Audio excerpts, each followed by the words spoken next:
Bonjour à toutes et tous. Je vois indiquer le webinaire est maintenant diffusé en direct sur Facebook. Donc, bienvenue sur la page du Wutao, Pratiquer l'écologie corporelle. Bienvenue à toutes et tous pour ce premier Facebook Live où nous avons une invitée. Nous avons le plaisir d'avoir et l'honneur d'avoir Myriam Gablier qui est présente. Myriam qui est journaliste, doctorante aussi en philosophie et autrice du best-seller Les mystères de la conscience, dont on aura l'occasion de vous transmettre les références via Facebook. Myriam, par ailleurs, a écrit la préface du livre Le souffle du Wutao, éveiller l'âme du corps, qui donc sera en librairie dès le mois de mars. Et nous avons quelques exemplaires avec nous, n'oubliez pas, vous pouvez nous contacter. Immanou et Paul, donc les créateurs du Wutao, créateurs et créatrices du Wutao, sont aussi là. Et nous allons évoquer pour ce Facebook Live le thème du corps sensible, qui est une thématique qui tient à cœur à la fois à Myriam et puis aussi à Immanou et Paul. Je vous donne on a demandé un petit résumé, enfin voilà, qu'est-ce qui plaisait à Myriam, sur quel sujet par rapport au Wutao elle avait envie un peu de frayer. Et elle nous a envoyé cette thématique, je vous la donne parce que donc, éveiller notre corps sensible, une intelligence intime au cœur du vivant, une véritable bascule conceptuelle. Vous allez voir qu'avec Myriam, nous allons pouvoir aussi faire un survol des nouvelles recherches scientifiques qui rejoignent l'expérimentation du corps sensible et de la corporalité dans le Wutao. Donc déjà, j'ai envie de vous poser la question à tous les trois. Qu'est-ce que ça vous évoque quand on évoque le sensible et le corps sensible? Myriam, peut-être on va te faire honneur en tant qu'invitée. Déjà, bonsoir à tous et puis merci pour cette invitation. L'invitation à écrire la préface déjà parce que c'est vraiment un honneur pour moi et à venir parler ce soir. Et effectivement, le sensible, c'est une passion pour moi.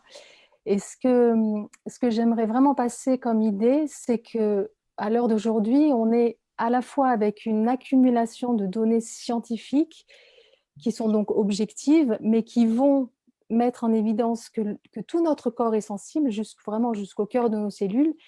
Et de l'autre côté, on a des réflexions philosophiques et aussi scientifiques qui montrent que, ok, on peut montrer de manière objective que le corps est sensible, mais aujourd'hui, la science a besoin de cette sensibilité pour accéder à des données. Donc, ce n'est pas seulement mettre en évidence de manière scientifique, voilà, qu'on a un corps sensible, mais c'est qu'au niveau méthodologique, il y a besoin de basculer sur la sensibilité. Et c'est là où des approches comme le Wutao sont très précieuses, en fait. Parce que quand on étudie, par exemple, la conscience, on est obligé de passer par l'expérience intime de la personne pour savoir qu'est-ce qu'on mesure. Donc, on a besoin d'aller chercher l'expérience sensible des gens. Et pour aller chercher l'expérience sensible des gens, il y a eu déjà des expériences avec les grands méditants, il y a eu des expériences avec différentes approches, en fait. Et le Wutao a tout à fait sa place dans ce genre d'outils, en fait, pour aller éveiller, affiner et chercher cette sensibilité-là. Donc, c'est vraiment ça, moi, qui me passionne. C'est vraiment cette bascule entre des données objectives et un outil subjectif qui est essentiel. Donc, moi, je trouve ça génial. Voilà, alors je vous passe la main. Est-ce que aussi, soit vous avez envie de rebondir directement avec ce que vient de dire Myriam, ou peut-être aussi de quoi on parle quand on parle du sensible, en fait? D'abord, bonjour aussi tout le monde, bonsoir tout le monde. Et ça me met en écho une phrase que tous les élèves de Wutao et ceux qui pratiquent le Wutao ont entendu, qui est: le geste n'est pas seulement biomécanique, il est aussi biosentiment. Et si on tire ce fil là, d'un seul coup, on peut pas se réfugier dans une analyse des lignes de force biomécaniques, mais on est bien sur l'expression d'autre chose. Et le sentiment, c'est quelque chose qui englobe l'émotion, qui englobe le sensoriel, qui englobe aussi le sacré ou le mystère. Et donc il y a une baseline que j'aime beaucoup aussi dans le Wu Tao, qui est éveiller l'âme du corps. Et on est complètement dans cette recherche-là. Alors moi j'aimerais bien me définir aussi comme chercheur ou comme quêteur, et au même titre qu'un chercheur scientifique, mais un chercheur artistique. C'est-à-dire que je cherche avec foi, parce que c'est la peut-être différence avec le chercheur scientifique qui cherche avec doute. Et donc, pour moi, c'est trop laborieux ça. Donc, je préfère chercher avec foi, répondre d'une manière un peu spontanée à des inspirations que j'explore, sous l'œil généralement d'Imanu, puisqu'on alterne souvent nos moments de création l'un et l'autre comme ça, sous le regard de l'autre, et qui permet donc d'avoir un point d'appui, un témoin, et d'être devant le monde, symbolisé par une seule personne, mais qui après nous renvoie et nous fait un partage de ce qu'elle a vu, de ce qu'elle a ressenti. Il y a un téléphone qui vibre. Oui, il y a un téléphone qui vibre et qui fait un son assez fort. Et là, on est dans... excusez-moi, je l'avais laissé pour... parce que, au cas où Soli aussi nous chercherait à nous joindre, Soliane étant notre fille.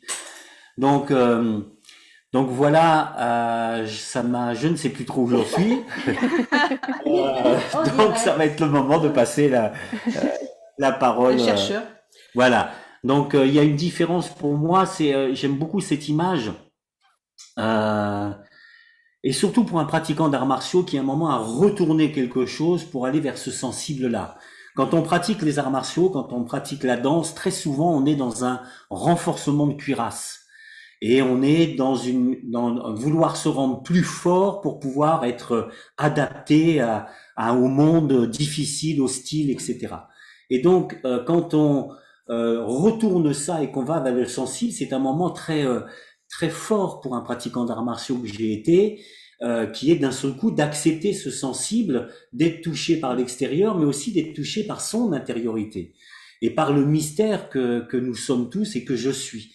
Et ça a été vraiment quelque chose d'important et qui est vraiment symbolisé pour moi par cette phrase qui est éveiller l'âme du corps.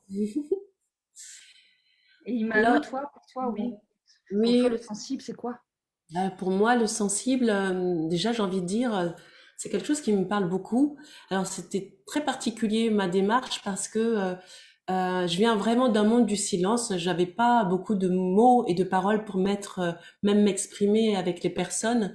Et je pense qu'il m'a amené à la rencontre avec Paul et de mettre vraiment, c'est un langage en fait pour moi le Wu Tao. C'est donner, c'est pour aller vers ce que disait Myriam, c'est vraiment le témoignage de ce sensible. Voilà. Et c'est un pont, c'est une porte. Je ne sais pas comment dire parce que c'est même un langage qui est tellement sensible et qui se déploie au fur et à mesure que on déploie le Wu Tao tout au long de notre vie. C'est pas quelque chose qui se fait une fois et puis ça s'arrête et puis j'atteins. On voit qu'il y a une relation avec l'augmentation du sensible qui se révèle et c'est vraiment c'est de l'ordre de la révélation. C'est de l'ordre de la révélation, mais j'ai envie de dire, voilà, c'est un langage, ça pose des mots sur quelque chose qui est indicible encore et qui n'a pas encore trouvé, je dirais, son vrai langage d'interprétation, mais que on approche et comment Myriam en parle tellement bien que je trouve que c'est vraiment juste. Voilà, je suis ravie aussi de me retrouver avec Myriam dans ce live. Ouais, merci. De partager ce moment avec toi et c'est une belle retrouvaille. Et Myriam, du coup, comment toi aussi, parce que là tu as évoqué l'essence, l'incontournable de ce sensible aujourd'hui à insuffler dans le monde, mais qu'est-ce que ça représente pour toi? Je dirais que tu peux aller du plus intime au plus éloigné, au plus philosophique, au plus scientifique. Pour moi, le sensible, c'est certainement la base de tout. C'est-à-dire que c'est vraiment ce premier signal, cette toute première réactivité, en fait, à partir de laquelle vont se déployer tout le reste. C'est-à-dire on va passer du sensible à la perception, au sentiment qui a été évoqué, aux émotions, aux pensées. Enfin, voilà. Et pour moi, le sensible, c'est vraiment la capacité intrinsèque du vivant, parce que c'est vraiment de là que tout va naître. Et moi, personnellement, c'est quelque chose qui m'intrigue beaucoup, déjà parce que je pense être une grande sensible. J'ai vraiment grandi dans la montagne, en contact, j'ai eu contact très fort avec la nature et dans une culture qui était assez alternative. Donc, j'ai été éduquée très jeune, en fait, à être éveillée à cette sensibilité-là. Et donc, ça a été toujours là, en fait, dans tout ce que j'ai pu faire, dans mes études, dans ma pratique, dans mon travail de journaliste que je suis en train de quitter, puisque je suis en train de m'engager sur de la recherche, en fait. Hein. Je suis doctorante maintenant. Et donc, voilà, c'est un peu le fil rouge, en fait, de toute ma recherche. Et comment ce sensible, il s'immisce entre le corps et l'esprit, finalement. Et il pourrait être même la clé, une clé majeure pour sortir de ce dualisme corps-esprit dans lequel on a tellement tendance à tomber et qui ne tient pas. Il faut vraiment penser autrement les choses. On ne peut pas mettre un corps mécanique d'un côté et un esprit de l'autre qui serait le porteur de vie. Et la sensibilité, elle s'immisce au milieu et pour moi, c'est vraiment une clé majeure. Mais Voilà. d'une certaine manière, nous n'avons pas à réunir quelque chose qui est déjà uni. C'est ça. Parce que Immanuel, Paul, vous avez envie de rebondir Oui, là-dessus. c'est pour ça que je parlais tout à l'heure aussi de révélation. Pour moi, le sensible va beaucoup plus loin que même le terme biosentiment j'ai utilisé tout à l'heure pour parler du Wu Tao. C'est en fin de compte de révéler le mystère dont je suis conçu, ce que je suis, d'où je viens, par là d'où je viens. Et donc, c'est de commencer, par exemple, donc dans le Wu Tao, à respirer avec cette impression d'aller chercher quelque part cet espace en soi où il y a quelque chose de mystérieux à faire venir au sensible. C'est-à-dire que je le fais venir à ma présence. Et par exemple, souvent avec Immanuel, on parle de conscience, mais on parle aussi de présence, comme si la conscience et l'inconscient devenaient conscients et inconscients par ma présence. Et donc, il y a quelque chose de ma présence qui fait que d'un seul coup se révèle quelque chose. Ça se révèle pas d'une manière magique comme ça. C'est moi qui vais chercher et ça répond. Mais ça répond que si j'ai l'espace dans la question du mystère de ce sensible. Et c'est pour ça que j'aime beaucoup une image, là encore, d'Immanuel. Vous l'avez remarqué, je suis un éternel amoureux d'Immanuel. Donc ça fait 30 ans que notre histoire dure. Et quand je la cite, quand j'en parle, je suis à côté. touché. Et donc Immanuel, par exemple, pour parler de cette l'âme du corps, puisque c'est dans ce paradoxe qu'on a voulu justement exprimer quelque chose par une expression un peu poétique. Elle dit c'est l'âme va se révéler, mais l'âme elle est comme un escargot. Dès que vous lui touchez l'antenne, voilà. Et donc il y a quelque chose à être très délicat, et on touche une puissance délicate qui se révèle, mais qui est très, voilà. Si quelque chose d'un seul coup est dur, quelque chose est ne la souhaite pas, etc. Hop, ça repart et ça n'est plus là. Et donc on parle beaucoup justement au Tao d'arroser, et non pas de pratiquer, non pas de travailler. On parle de corporalité pour arrêter la séparation corps-esprit justement. Et dès qu'on parle de corporalité, c'est tout. C'est pas seulement un esprit, un corps, etc., qui est entretenu depuis des siècles. Immanuel, tu voulais rajouter peut-être quelque chose? Vraiment, on tourne autour de ce sujet qui vraiment nous importe et nous réunit d'ailleurs, tous et toutes que nous sommes. C'est vraiment cette idée du sensible. Et si j'ai pris l'idée de l'escargot, ou je pourrais prendre aussi le coquelicot, c'est tellement délicat.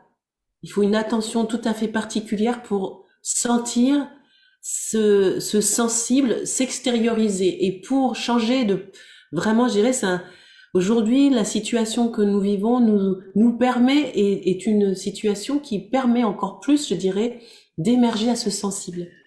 Et qui à la fois c'est difficile ce qu'on peut vivre à l'extérieur, mais à la fois ça a augmenté le champ du sensible.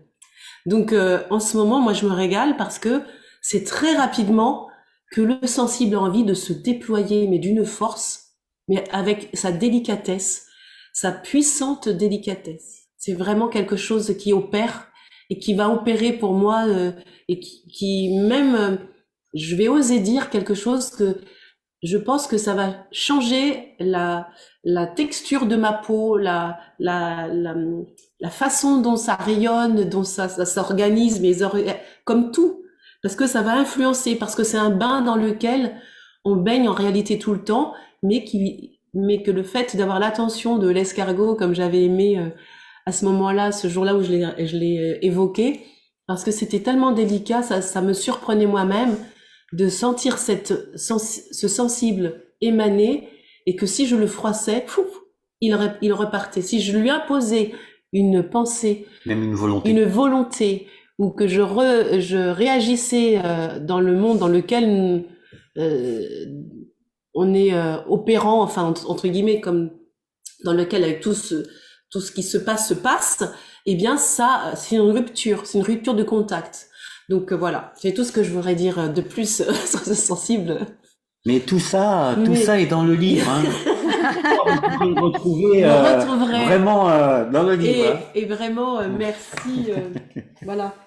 Ah, j'ai même pas les mystères de la conscience avec moi, mais vraiment, je le passerai aussi. Oui, Ça Ouais. sera circulé. Il y a Céline qui n'est pas loin, qui écoute et qui va envoyer le Surtout lien que c'est sur. un best-seller. oui, il faut le rappeler. Faut le rappeler. C'est pas, Ah, c'est c'est pas un- exactement un best-seller. Dans le milieu, il s'est bien vendu. Oui. Ouais. Ouais, il est réédité, réimprimé. Et puis, c'est un beau livre en plus. Voilà. Ça Oui, donne oui. vraiment. C'est une De très référence. belles C'est une référence. illustrations. C'est à avoir absolument dans sa bibliothèque. Je ne dis pas par flagornerie, mais parce que c'est un utile sensible. Oui. Voilà. Et du coup, est-ce que directement, parce que moi j'aime bien le flux, Myriam, s'il y a quelque chose qui là, dans ce qui a été dit, te donne tout de suite une réflexion, n'hésite pas. Et sinon, moi j'ai des questions.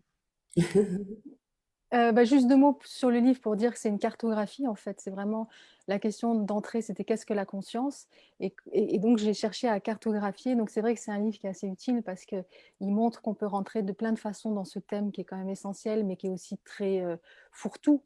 On met beaucoup de choses dans l'appellation de la conscience et donc ça permet voilà, de mettre à plat un petit peu voilà, de la philosophie à la psychologie, aux sciences et même la parapsychologie. Donc c'est assez intéressant, j'ai balayé large.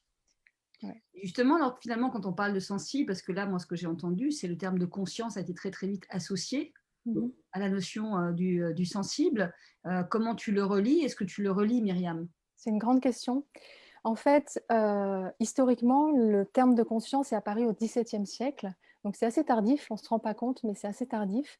Et c'est apparu à ce moment-là parce que le courant de l'humanisme, qui a donc focalisé sur l'être humain, qui a mis l'être humain sur le devant de la scène, a eu besoin à ce moment-là de nommer l'activité psychique de l'être humain.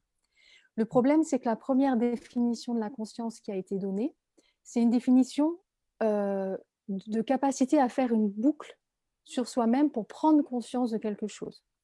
Donc c'est une sorte de conscience éveillée, alerte. Le problème, c'est qu'en faisant ça, en délimitant la conscience autour de cette boucle cognitive, tout ce qui est en deçà de la boucle a été exclu de la définition de la conscience. Et ce qui est en deçà de la boucle, c'est justement la sensibilité. Une sensibilité qui est première, qui est tout d'abord inconsciente, qui va monter à la conscience, et une fois qu'elle passe dans la conscience, elle peut faire cette boucle, et là on fait « Ah, ok, on prend conscience ». Mais est-ce que ça veut dire que ce qui se passe en dessous, c'est pas conscient? Eh bien non.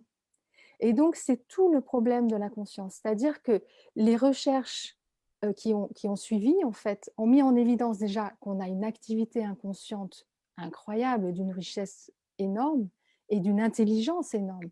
Parce que la définition de l'inconscience comme un refoulé, c'est tardif, c'est Freud, c'est le tournant du XXe siècle. Mais avant, on a tout le courant du magnétisme animal, de l'hypnose, qui ont modélisé déjà l'inconscient, mais d'une manière un inconscient porteur d'intelligence, capable en fait d'avoir une véritable intelligence. Et donc, si on montre qu'il y a de l'intelligence en deçà de l'inconscience, et si on montre qu'il y a de la sensibilité en deçà de la conscience qui est aussi intelligente, il faut changer notre définition de la conscience. La conscience, ça ne peut pas être juste cette petite boucle rétroactive qui nous fait comprendre. La conscience, c'est tellement plus vaste. Et donc, on est obligé, à l'heure d'aujourd'hui, d'inclure la sensibilité. C'est-à-dire que c'est vraiment le terreau de base à partir duquel voilà, il va se passer plein de choses. Il va se passer des choses inconscientes, il va se passer des choses conscientes, mais en tout cas, cette sensibilité de base doit être inclue dans la définition de la conscience. Et ça, ce n'est pas encore acquis hein, dans le monde des neurosciences. Il y a encore énormément de débats. Et c'est surtout la phénoménologie, qui est un courant philosophique, qui a vraiment posé cette question de manière claire. C'est-à-dire qu'il faut réhabiliter tout ce vécu sensible, quoi. Donc, je ne sais plus c'était quoi la question, mais... Non, mais tu as répondu, Myriam. Mais tu as cité aussi, c'est vrai, quand on a un petit peu échangé en amont, tu as cité quand même des scientifiques qui ont une approche du sensible, comme Lipton, par exemple. Est-ce qu'il y a des personnes que tu aurais envie de citer Oui, c'est-à-dire, comme je disais... complexité. Ouais, quand je disais au début, je peux vraiment être très synthétique, c'est-à-dire qu'on a des données objectives qui montrent que le corps est sensible. Notamment, effectivement, on peut penser à Bruce Lipton, qui est connu parce qu'il a écrit un livre qui s'appelle La biologie des croyances. Il a fait un peu le tour de la planète. Il a beaucoup parlé, en fait, de l'impact de nos pensées sur notre biologie. Mais au départ, Bruce Lipton, c'est un chercheur spécialisé en épigénétique, c'est-à-dire l'épigénétique, c'est vraiment l'étude de combien l'environnement impacte notre comportement au cœur des cellules. Et donc, lui, il était spécialiste de la membrane cellulaire et il a montré que le véritable cerveau de la cellule, c'est pas l'ADN, en fait. C'est la membrane, parce que c'est elle qui décide quel signal va rentrer ou pas, en fait. Et donc, ça dénote une sensibilité extrême, c'est-à-dire que chacune de nos cellules sont entourées de cette membrane qui est constamment en dialogue avec l'environnement et qui va constamment décider des signaux qu'elle prend ou pas. Enfin, voilà, il y a cette interaction fondamentale. Et du coup, ensuite, j'ai pensé à James Oschman, qui est un autre biologiste, et qui, lui, est plus spécialisé sur la notion d'énergie. Donc, pareil, on est dans la science, donc ça va être l'électromagnétisme. Et il dit évidemment qu'à l'heure d'aujourd'hui, on ne peut plus nier que le corps non seulement utilise de l'énergie, mais produit, véhicule, transporte de l'énergie, que ça sert à faire des échanges d'informations, de fonctionnement, tout ça. Mais il est allé plus loin en montrant qu'il y a une sorte de... Puisque chaque élément du corps va avoir une signature électromagnétique particulière, les éléments vont se répondre, c'est-à-dire ces ondes vont se répondre un peu comme un orchestre, en fait, comme s'il y avait des instruments qui jouaient chacun leur musique. Et il parle du corps, en fait, comme un orchestre symphonique. Et c'est très beau, en fait. Moi, j'adore son travail. Et donc, il y a vraiment tout un langage énergétique au niveau du corps. Et pour lui, cette trame énergétique, il l'appelle une matrice vivante. Parce que quand on prend les signaux du système nerveux, ils sont beaucoup trop lents pour expliquer la coordination de notre corps. Et il a cet exemple qui est super drôle. Il dit que si on devait juste digérer notre petit déjeuner grâce aux signaux de notre système nerveux, il faudrait 10 000 ans pour digérer en fait un petit déjeuner. Et pour lui, c'est vraiment cette matrice vivante qui est un système énergétique qui coordonne le corps. Donc là aussi, on est avec c'est des recherches scientifiques, hein, tout ça, mais on est avec quelque chose qui est très sensible, qui est en interaction constante, qui est aussi en interaction avec l'environnement. Et donc voilà, c'est encore... Et puis le dernier point, et je vais là aussi être très synthétique, c'est évidemment l'incontournable Francisco Varela, un autre biologiste, qui est notamment à l'origine de la notion d'autopoïèse, parce qu'il faut savoir que à l'heure d'aujourd'hui, les scientifiques ne savent pas définir le vivant. On n'arrive pas, on ne sait pas définir le vivant, on ne sait pas ce que c'est. Mais lui, c'est peut-être celui qui s'est approché le plus de ces recherches-là. Il a montré qu'en fait, ce qui caractérise le vivant, c'est la capacité à s'auto-entretenir en interaction avec l'environnement tout en évoluant. Donc, c'est vraiment, encore une fois, que le vivant, c'est quelque chose de très systémique, c'est-à-dire c'est pas quelque chose d'isolé, on peut plus penser de manière isolée. Donc on est là aussi avec une définition du vivant qui est intrinsèquement sensible. Voilà, donc il y aurait d'autres gens à citer, mais c'est les trois que j'ai voulu mettre en avant parce que ça va vraiment dans ce sens de montrer combien nos cellules, combien on est dans des systèmes informationnel, en fait, très intelligent et très sensible, et combien le vivant en tant que tel doit être défini à partir de cette sensibilité. Donc, c'est vraiment ça que j'avais envie de partager avec vous. Merci. Ça m'a fait penser, Myriam, un C'est peu beau. aussi au concept et à l'idée donc de Rupert Sheldrake des champs Bien morphiques. sûr, bien Hein. Ouais, sûr. ça m'a fait penser aussi. Oui, qui est un autre biologiste, Oui. voilà, qui montre que ça serait un modèle intéressant de penser qu'il voilà, il y a des trames informationnelles autour du vivant et qu'il y a un dialogue, hein, ça va dans les deux sens. Oui. C'est-à-dire que C'est perméable. voilà, on peut changer la trame informationnelle. C'est pas juste on la subit, en fait. Donc tout ça, c'est évolutif. Donc, mais il y a pas mal de modèles, hein. Il y a la noosphère de Teilhard de Chardin. Quelque part, l'inconscient collectif de Jung, c'est un peu dans la même mouvance. Mais il y a pas mal de modèles différents, même des modèles contemporains à l'heure d'aujourd'hui qui vont dans ce sens-là. Ouais. Et à partir du moment où on considère que c'est évolutif, c'est là où c'est intéressant, je trouve, l'expérimentation dans le vivant. Et là, je t'écoutais, puis je me disais, mais en fait, que fout la science? Ils mettent beaucoup de temps Bah, on sait à que arriver à percevoir quelque chose qui finalement, par l'art, par l'art du geste, Mm. par l'art du sensible, on peut avoir cette expérimentation directe avec le vivant qui finalement ne met pas la primauté forcément au cerveau, tel que la science aujourd'hui et tel que notre système aujourd'hui. Donc c'est peut-être là le basculement conceptuel et puis le changement d'air que nous sommes pour resituer les choses aujourd'hui. Nous sommes en train de vivre le fameux changement de paradigme dont moi j'entends parler depuis 25 ans dans le milieu alternatif. Et c'est peut-être de ça dont on est en train de parler, en fait. Ce changement de paradigme n'est pas, on le met même nous, je vais dire le nous créatif culturel, comme un changement sociétal, alors que la révolution se passe au cœur de l'intime. Tout à fait. Tout à fait. Je vous laisse rebondir, c'est vraiment votre créneau. Sinon, après, moi, j'ai des choses à dire. Mais... Ce qui est important pour moi, ce que je vais témoigner, parce que c'est juste un témoignage, ça n'a pas plus euh, que ça. C'est ce que j'ai envie de dire, c'est de vraiment, pour moi, ce qui se passe, vraiment, je reviens, c'est qu'aujourd'hui, ce sensible, il est vraiment à la portée de tous et toutes. Et en tout cas, moi, c'est quelque chose qui, je veux dire, me porte et c'est vraiment me traverse. Donc, il y a vraiment, quand j'ai aimé cette notion des cellules, effectivement, qui laissent entrer et sortir et qui a cet échange. Donc, je sens aussi autour de moi que c'est quelque chose qui est bien au-delà de moi et qui interagit et que c'est une sorte de vibrance, je dirais de résonance, d'intelligence. Je vais même parler d'intelligence des cellules parce qu'il y a quelque chose aussi. Alors, évidemment, moi, je suis complètement intuitive là-dessus. J'ai vraiment suivi un parcours autodidacte et aussi accompagné pour beaucoup de choses avec Paul. Et donc, dans mon parcours aujourd'hui où j'en suis, je trouve que effectivement, c'était des sensations, mais comme avec peut-être le côté de ma dyslexie, de ma dyscalculie, de ma dysorthographie, m'a poussé à me mettre à créer et m'a poussé à faire ce pas dans l'art que je voulais faire à travers l'art, j'ai envie de dire cadré, et que je n'ai pas pu faire.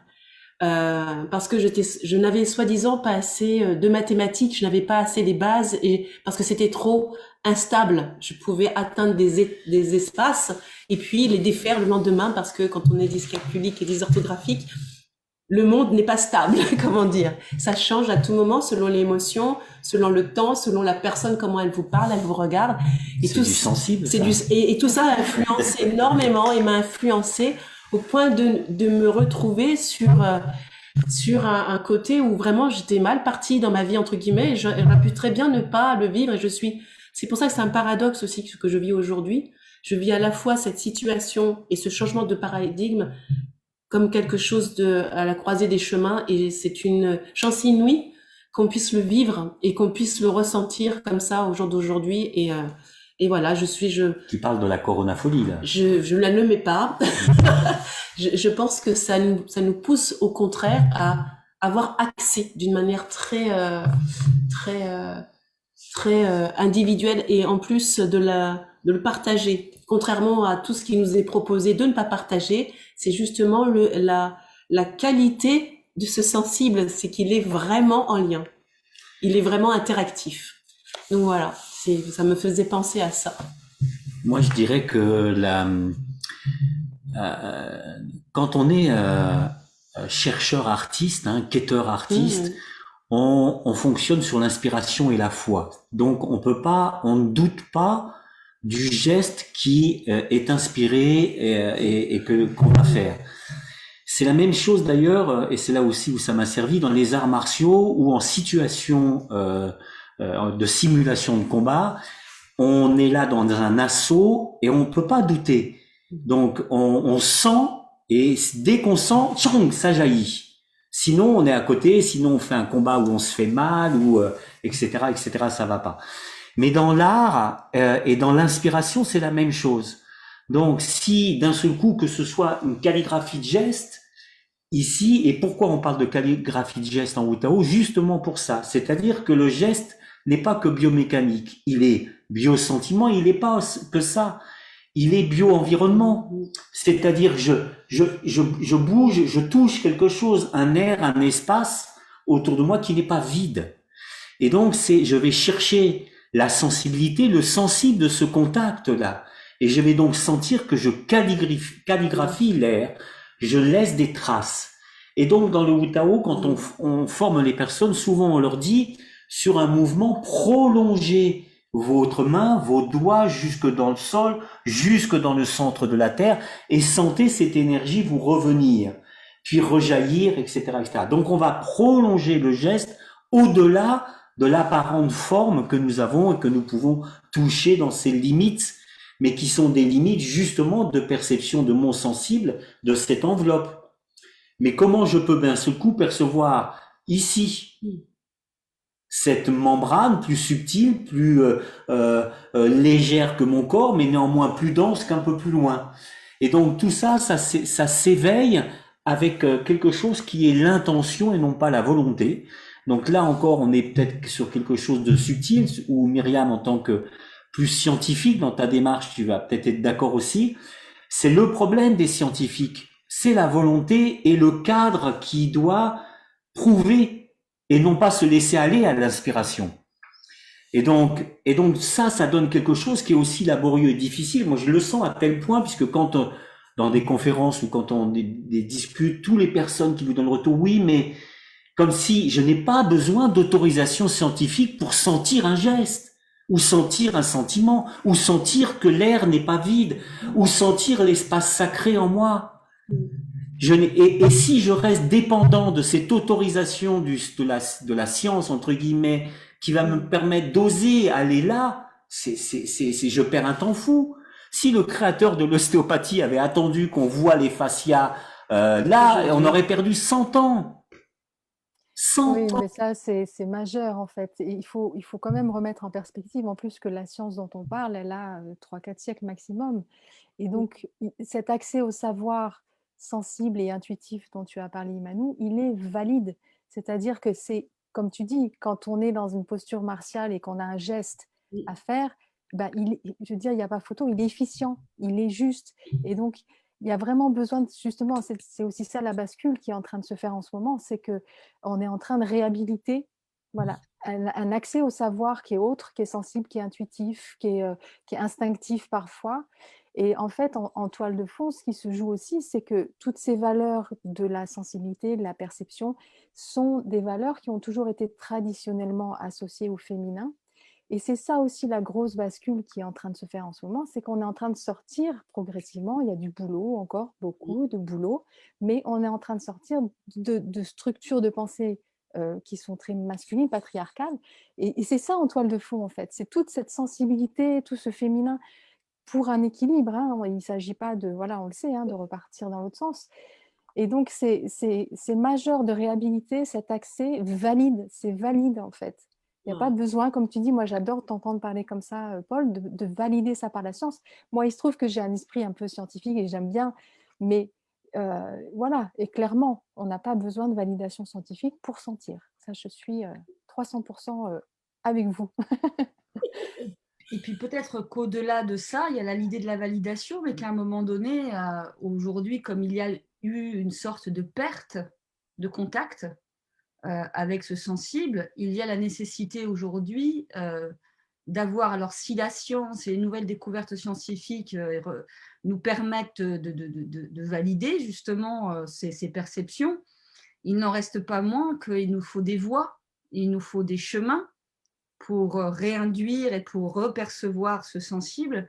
Moi, voilà, je peux en parler, en témoigner en tant qu'expérience, c'est que le Wu Tao m'a amené à, c'est comme si j'étais à 1000 lieues de moi et que par l'art du Wu Tao, quelque chose, alors même, ça a fait des approches, je m'approche de moi-même. Des fois, je recule et puis je reviens. Voilà, même il y a des moments de fulgurance qui fait que c'est là. Et puis ça se retire, ça se décale. Et en parlant d'évolution, ben voilà, c'est que pour moi, c'est là où l'art du Wu Tao vient nourrir cette intelligence du vivant, vient capter l'intelligence du vivant en nous, vient remettre du contact, vient remettre du lien. C'est vraiment du mycélium qui rentre, qui est dans notre chair. Mais c'est parce que voilà, la science, de toute façon, même si elle met ensuite, elle vient dire, ah ben voilà, nous sommes tous connectés, nous sommes tous reliés, il y a cette intelligence dans le vivant, elle ne donne pas les clés pour y avoir accès. Et c'est finalement l'art du geste, et enfin pour moi, là je vais nommer le Wu Tao, nous sommes avec le Wu Tao, qui a le chemin et qui connaît le chemin pour retrouver cet espace sensible et du vivant. Je dirais dire aussi un art du geste contemporain. Parce que je pense que l'idée de la création contemporaine du Wu Tao est vraiment quelque chose d'important. J'ai cru, on a cherché avec Imanu dans des arts traditionnels anciens, et ben on n'a pas trouvé ce nouveau. On a trouvé quelque chose de laborieux, on a trouvé quelque chose de méthodique, on a trouvé etc. Et dans lequel justement plus tu pratiques comme ça, plus tu t'éloignes du sensible. Tu peux pas toucher le sensible avec du laborieux. Tu peux pas toucher du sensible avec de la méthode. Tu peux pas toucher du sensible avec de l'intellectuel. Tu peux toucher du sensible avec de l'intelligence. Et ça, c'est différent. L'intellectuel va ne pas être nourri par le cœur et donc va excusez-moi du terme, mais il est très important parce que dans la sagesse populaire, il y a des fois de la conscience. Et donc, la sagesse populaire parle de pinailler. Ça veut dire qu'au niveau énergétique, quand il n'y a pas le cœur, eh ben, il y a cette énergie génitale qui monte directement à la tête et qui a besoin d'utiliser le mental et donc l'intellect d'une manière intellectuelle pour des raisons, alors après, de perverties, de pouvoir, de ceci, cela, nanana. Et ça n'est pas l'intelligence. L'intelligence, c'est ce même organe, mais qui est nourri par une énergie peut-être plus féminine, mais en tout cas par le cœur. Et d'un seul coup, ça baigne d'humidité, ça baigne de globalité, ça baigne d'espace. C'est grand, c'est global. Ça n'est pas sectorisé, partitionné. Et alors je sais pas si je vais réussir à me souvenir ce que je voulais dire. J'ai mis mon petit doigt comme ça pour essayer de s'éloigner de moi.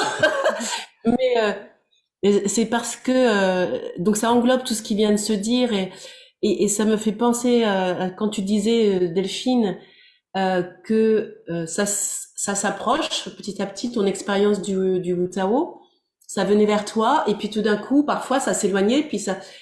Et donc, ça m'a fait penser à ce que tu disais aussi, Myriam, c'est cette prise de la conscience qui a conscience d'elle-même. C'est vraiment ça c'est délicieux parce que c'est vraiment à ce moment-là qu'il se produit quelque chose, une alchimie. J'ai pas les outils pour mesurer à ce moment-là, mais quand ça se produit, il y a des circuits, il y a des frissons, ça frissonne, il y a une étincelle particulière et je sais que ça change tout. Et je sais que ça a modifié ma façon d'être. Et pour toujours terminer, alors donc voilà, la conscience qui a conscience de ce qu'elle vit à ce moment-là, pour moi, le paradigme de changement, il est nommé là et c'est dans le sensible, comme tu disais aussi, Paul. Je suis totalement amoureux. Hein, et là, c'est vraiment une qualité et donc toujours, et ça rend, et on se transforme. On devient meilleur, on devient meilleur pour l'autre. Ça nous rend plus intelligents. Mais l'intelligence du cœur, ce dont il parlait, celle qui va et voilà et qui va communier même. Je vais oser de parler de communion parce que à un moment donné, il faut mettre certains mots qui ont été galvaudés, certes, mais à un moment donné, ils se régénèrent et ils reprennent leur place. J'ai envie de dire naturelle et simple. C'est une communion avec la nature, c'est une communion parmi les uns et les autres, c'est une communion vis-à-vis de moi-même et ça me rend meilleur et ça c'est bon parce que l'âge avance et je suis heureuse d'arriver là. Et ça c'est vraiment ça c'est de la joie et la joie fait partie, c'est ce qu'on n'avait pas rencontré dans les autres techniques, c'est pour ça que je rebondis, ça revient, le fil revient et que effectivement quand il y a du laborieux, on s'éloigne de la partie du sensible, de ce mycélium aussi, dont tu parles aussi, et dont vous parlez magnifiquement bien. Et du coup, voilà, moi j'ai juste envie, ça me remplit voilà, de joie.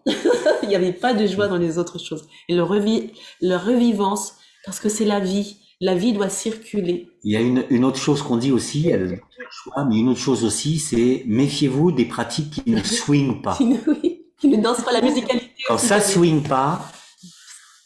Myriam m'avait parlé de musicalité et je suis complètement donc je fais des petits retours aussi sur des retours qui ont été faits sur Facebook. Et il y a un très beau retour. Donc, il y a plein de personnes qui trouvent que c'est très passionnant. Merci Myriam aussi pour d'être là. Et Jean-Éric qui nous fait cette remarque autopoïèse. Poïèse a donné poésie. Et la poésie qui n'a pas été nommée là, mais qui est le champ lexical par excellence du Wu Tao. Pour accéder au sensible, le Wu Tao utilise le chant, surfe sur l'inspiration poétique en signifiant et en affirmant que c'est ce chant poétique qui nous permet d'accéder au sensible. C'est déjà le cas des chamans aussi. Dans le chamanisme, on le retrouve, où c'est le chant, les Icaros par exemple, et différents chants qui permettent d'accéder au sensible par le vibratoire et par la vibration. Donc merci Jean-Éric.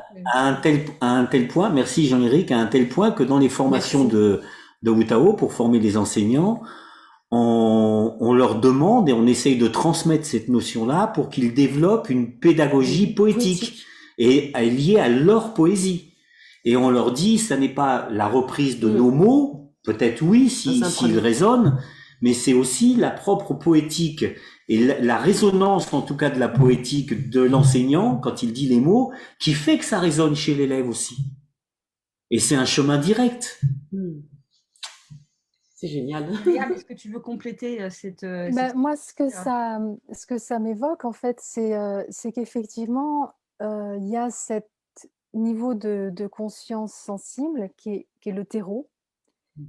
Mais si on reste que dans ce niveau-là, on est dans un état d'extase. On est complètement plongé dans la sensation. Et c'est vrai c'est aussi intéressant de valoriser ce moment dont tu as parlé, Immanou, de prise de conscience, où là, il y a quelque chose qui s'éveille à ce moment-là, qui fait, comme tu dis, les frissons partout. Et c'est aussi très beau, c'est-à-dire il y a vraiment... Et toute la difficulté, en fait, c'est de pas couper le lien avec le sensible et que le sensible ne soit pas coupé de cette capacité de réflexivité. Et c'est tout le travail des grandes traditions spirituelles, en fait. C'est-à-dire comment rester dans l'instant présent et dans la sensibilité de manière éveillée. Et c'est un vrai koan, c'est pas facile parce qu'on a tendance à soit plonger dans l'extase où on est complètement identifié à ce qui se passe, ou soit être trop dans du recul un peu cognitif. Et c'est vraiment cette danse très fine là, qui se joue entre les deux. Enfin, c'est ça que ça m'a évoqué. C'était très beau ce que tu as dit, Manu. Moi aussi, je suis amoureuse. Oui, mais tu peux le dire. Bienvenue. Mais nous parlons sans doute d'amour. Comment ? La conscience, en parlant de sensible, en parlant de conscience, Paul a évoqué le cœur et c'est l'amour est au cœur et au centre de ce que nous sommes en train de dire. Alors, nous avons explosé le timing. Hein, c'est 18h30, 19h. Il est 19h15, 19h17. Moi, si ça vous va, j'irai bien jusqu'à 19h30, qui est 1 heure, si ça va pour tout le monde. Et puis peut-être... Ou sinon, on peut se donner un autre rendez-vous, hein. Avec plaisir. Oui, ça serait. Je pense que c'est peut-être mieux de le faire comme ça, de se dire, moi, ça serait vraiment un plaisir de vous voir régulièrement. Et d'échanger régulièrement et se retrouver, super. proposer des thèmes ensemble, voilà, s'apporter, voilà. J'aimerais On progresse, le premier chapitre. Avec grand plaisir. Génial. Super. Comme ça fait pas trop long pour les personnes et puis on fait d'autres rendez-vous. Eh ben, c'est super. Donc, je rappelle l'actu de Myriam avec le livre Les mystères de la conscience. Céline ou Marie-Aliette, si vous pouvez indiquer les références, peut-être que vous l'avez déjà fait sur Facebook. La couverture du livre aussi qu'on a mis sur la page. Oui, c'est indiqué, c'est déjà fait. On m'a dit que c'est parfait. Bien sûr, rappelez aussi le Wu Tao et le livre du Wu Tao qui sera donc en vente en librairie dès le mois de mars. Mais vous pouvez nous contacter, on a encore quelques exemplaires. Ouais, regardez. Et qui est magnifique, qui est vraiment un objet magnifique, qui est vraiment bien fait, qui est d'une richesse inouïe. Enfin, vraiment, je vous le recommande. C'est vraiment au hasard. Il est magnifique et je remercie encore Delphine de cette magnifique mise en écriture, en beauté de Loïc aussi. Voilà. Et puis moi, devant le monde entier, là, je voudrais aussi te remercier, Myriam, de cette magnifique préface et puis de ces futurs maintenant rendez-vous. On va développer, créer quelque chose là. Je pense qu'il y a quelque chose à faire. Ouais. Moi, Myriam, je suis contente. Pour moi, c'est une amitié aussi qui est là et qui se tisse depuis de longues années. Donc, je suis vraiment, je suis pleinement comblée, heureuse. Et donc, on se revoit très, très vite. Ouais. Et mardi prochain, on retrouve Anne Guéquière, donc fondatrice de Féminin Bio et des podcasts Métamorphose, et qui est par ailleurs une grande ambassadrice du Wu Tao et enseignante du Wu Tao. Donc, on se retrouve mardi. À mon avis, il y aura aussi un petit décalage, un petit timing qui va s'agrandir. Plutôt sur 45 minutes. Et nous évoquerons métamorphose, alchimie et le Wu Tao comme art révolutionnaire. Et je pense qu'on est dans cette continuité là de thématique. Puis je rappelle que le mardi suivant, ça sera Sébastien Lilly. Tu connais bien Myriam, qui dirige aujourd'hui Inexploré et Inrest TV. Voilà, avec le thématique sur du chaos à l'harmonie. Super, un grand merci à vous pour l'invitation et à bientôt. Merci encore, Myriam. Ouais. Et on embrasse tout le monde, je vous embrasse. Au revoir tout le monde. Merci. Au revoir à tous ceux qui sont derrière leurs écrans. Oui. Et diffusez, relayez voilà, ça se transforme après en replay. Il y a la possibilité de le revoir. Donc, si ça vous a plu, diffusez-le et rayonnez. Merci d'avoir été là. À bientôt. Ciao, ciao.